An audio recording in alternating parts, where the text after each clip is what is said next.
Ilan? 20,000. 20,000. 220. So, ano yung currency na hawak mo? 250. Anong tawag dyan? Indonesian rupiah. Okay. So, Convert natin. Okay. Convert. I-convert namin, guys, yung pera ng Indonesia sa Philippine peso. So, magkano yan? 2,000 rupiah. So, ang 2,000 rupiah is 7.05. 7.05 peso. Ito, 5,000 5,000. rupiah. So, magkano 5,000 rupiah? 17.62. 17 pesos and 62. 625. 625. Ito, 5,000 din. Same. Ay, hindi. Parehas magkaiba din na yan. tita? Indonesia, parehas din yan. 5,000. Parehas din Siguro yan. ito, tita, peke to. Hindi, Ay. parehas din yan. Ito, 10,000. So, doblehin mo lang yun. Di 35. Oh, 35.25. Ito, 20,000. 20,000. 70.5. 17.5. 70? 70 pesos. Okay. 71. Yan, 100,000. Siguro 45 lang yan. Yung ano ni 352.5. 352. So, compute natin lahat. Okay. 352 times 2.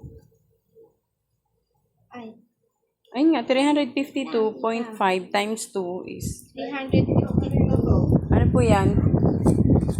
Ay, Magkano yung dyan lang na, 30,000? dyan lang.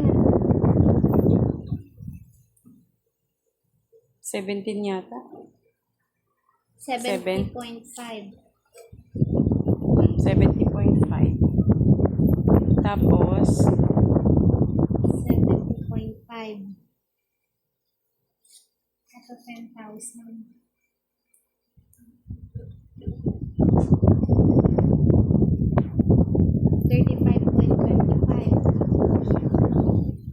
Magkano kita? 35.25. Plus 5,000.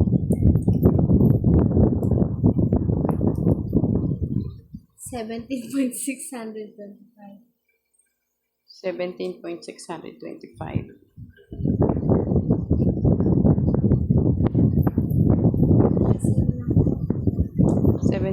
$17.625. Dalawa. Tapos yung 2,000. 7.05.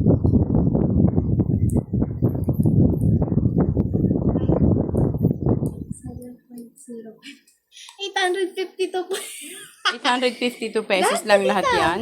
Lahat to. Ang kunti, no? Ilang ano yan? 200. Ilangin mo nga, 100,000. 120. 120,000, 130, 40. 140, 142,000. Ang currency lang niya is 852. Wala pa 1,000. Maliit lang talaga ang value ng pera ng Indonesia. Hindi pa lalaki na. So, ano masasabi mo? Gusto ko na tumira sa kanila para maging millionaire. So, kala nila yung pera sa ibang bansa malaki, pero maliit lang ang currency. Marami lang Grabe, sobrang taas pala 0-0. ng ano natin, tita. Oo.